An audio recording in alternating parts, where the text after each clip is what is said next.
आदि जगतगुरु शंकराचार्य जी ने कहा, पुनरपि जन्मम पुनरपि मरणम पुनरपि जननी जठरे शयनम, यह संसारे बहुत उस्तारे।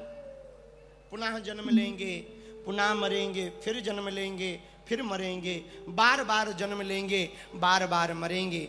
अब इस जन्म में गोविंद ऐसी कृपा कर दो, बार बार जन्म लेना ना पड़े, बस तुम्हारे चरण मिल जाएं। इसलिए अभंग में गाते हैं, दर्शन दे रे भगवान, किति अंत आता पासी अनंत, किति अंत आता पासी अनंत, दर्शन दे रे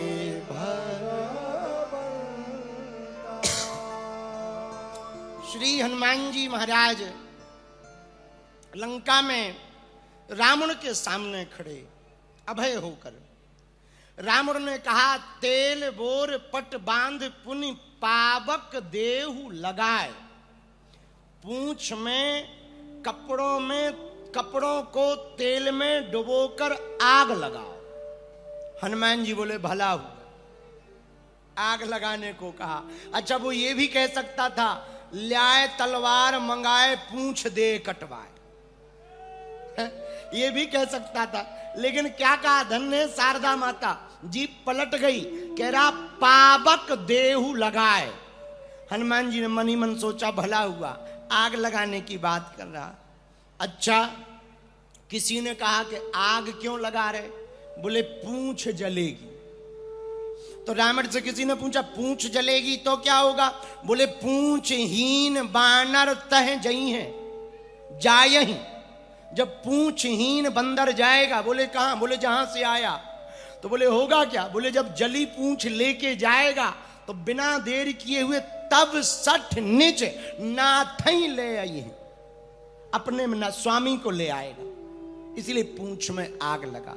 एक बात हम सुनना, जो दूसरे संतों की या किसी संत की प्रतिष्ठा में आग लगाना चाहते, वो एक बात कान खोलकर सुन लो, संत की प्रतिष्ठा यानी पूंछ में आग लगाओगे तो तुम्हारी लंका लग जाएगी। हाँ, इस कथा का अर्थ है, तुम्हारी ही लंका लग जाएगी। बोलो सीताराम, जोर से बोलो, और जोर से बोलो। रावण बड़ी बड़ी बातें कर रहा, जिनके कीनस बहुत बड़ाई, देखो में तिनके प्रभुताई। हनुमान जी बोले क्या? रावण बोले, तुम जिनकी महिमा गा रहे थे ना, जाके बल्लभ लेस्ते जितऊ चराचर झार, तास दूत में जाकरी हरियाणा प्रिय नार, तुम जिनकी महिमा गा रहे थे, जरा हम भी तो देखें वो कितने पावरफुल हैं। हनुमान जी मन ही मन मुस्कुरा गए कि अभी पता लग जाएगा, उनकी तो छोड़ो, उनका चेला ही तुम्हें ठिकाने लगा देगा। आओ, राम जी की तो छोड़ो, हम ही ठिकाने लगा देंगे। मन ही मन हनुमान जी, हम नहीं कह रहे, सुंदरकांड में लिखा, बचन सुनत कपि मन मुस्काना।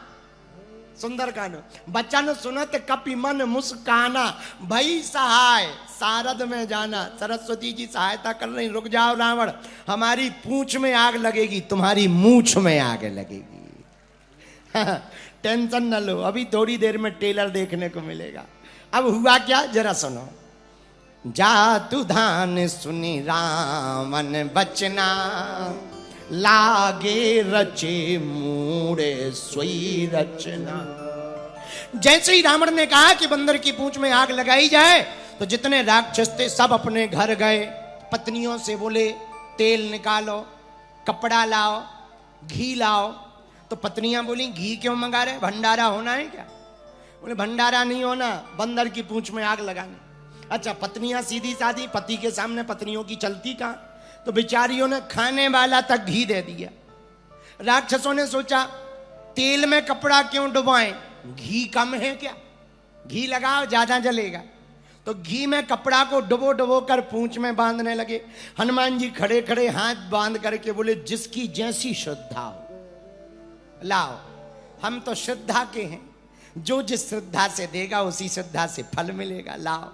अब राक्षस हनुमान जी की पूंछ में कपड़ा बांधने लगे। हनुमान जी ने किया क्या सुनो। रहा न नगर बसन घृत, रहा न नगर बसन घृत, पूरे नगर में घी नहीं रहा। हनुमान जी पूंछ बढ़ाते गए, राक्षस कपड़ा बांधते गए और पूरे शहर का घी लग गया। राक्षस रावण के पास गए, बोले घी खत्म। बोले कहां का? बोले पूरे शहर का। रावण बोले कहां गया? राक्षस बोले पूंछ में लग गया। रावण बोला एक बात बताओ, पूंछ में घी लगाने को किसने कहा था? राक्षस बोले कहा तो आपने तेल था, पर हम लोगों ने सोचा थोड़ा इज्जत बड़ी करें, घी लगाएं, तो हम लोगों ने घी लगा दिया। रावण बोला कोई बात नहीं, पर पूरा लग गया। बोले लग गया। रावण बोले तेल बचा? बोले वो तो है। बोले वही लगा दी। तो तुम जब चौपाई पढ़ोगे तो चौपाई में भी क्रम ऐसा ही है। रहान नगर बसन घृत, तो पहले घी पूरा, फिर तेला। रहाना नगर बसन घृत तेला। बोले गया कहां? बोले बाढ़ी पूंछ कीन कपी खेला। हनुमान जी ने पूंछ बढ़ा दी, हनुमान जी ने खेल किया। अब घी नहीं बचा तो तेल बचा। राक्षस हनुमान जी के सामने आके बोले घी नहीं है। हनुमान जी बोले जो हो चलेगा। गीता में भगवान वैसे ही कहते हैं पत्रम पुष्पम फलम तो यम, तुम्हारे पास कुछ भी ना हो तो फल फूल ही ले आ, और फल भी ना हो तो पत्ते चलेंगे। हनुमान जी बोले घी नहीं है, कोई बात नहीं, तेल ले आओ। अब राक्षस तो तेल ले आए। सब राक्षस तेलों में कपड़े डुबो डुबो करके बांधते जा रहे हैं। हनुमान जी पूंछ बढ़ाते जा रहे हैं, बांधते जा रहे हैं पूंछ। अच्छा अब कपड़ा ही नहीं बचे। राक्षस बोले कपड़ा ही नहीं है। हनुमान जी बोले पहने तो हो। तो राक्षस बोले बाप फिर हम पहनेंगे क्या? बोले राक्षस होकर के तुम कल की चिंता करते, हम साधु कल की चिंता नहीं करते, तुम कल की करते। कल देखा जाएगा और प्रोडक्शन होगा। बोले बहुत बढ़िया बात है, बात तो सही है। तो राक्षसों ने अपने कुर्ता निकाल दे, शर्टें निकाल दें। बोले लाओ। अपनी घरवालियों से कहा कि जो पहनने वाले कपड़े हैं वो दो। बच्चों के कपड़े, राक्षसों ने अपने कपड़े सब बांध दिए। हनुमान जी से राक्षस बोले पूंछ तो रह गई, सामान खत्म है। हनुमान जी बोले कितनी रह गई? बोले हर बार कम से कम 2-3 हाथ खाली रह जाते। हनुमान जी बोले उतनी आग लगाने के लिए छोड़ दो। अब जब नहीं कुछ बचा तो टेंशन ना लो, बाकी काम चलेगा, इतने में ही काम चलेगा। अब आग लगी। रावण के सामने ही हनुमान जी की पूंछ में सब क्रम हुआ। सब राक्षस अगल बगल खड़े हो गए, ताली बजाने लगे, हो बंदर की पूंछ में आग लगेगी, आग लगेगी, आह मजा आएगा। अच्छा कुछ लोगों को दूसरों के घरों में आग लगाने में बड़ा मजा आता है। हाँ ऐसे लोग भी बहुत पाए जाते। दूसरों की लड़ाई होकर इतनी संतुष्टि होती है, आह। और कोई अपनी कैटेगरी का हो, अपने रास्ते का, जैसे नेता हो और एक नेता की कोई फिल्म पिट जाए तो दूसरे नेता खुश होते। बहुत बढ़िया, बहुत बढ़िया, बहुत बढ़िया।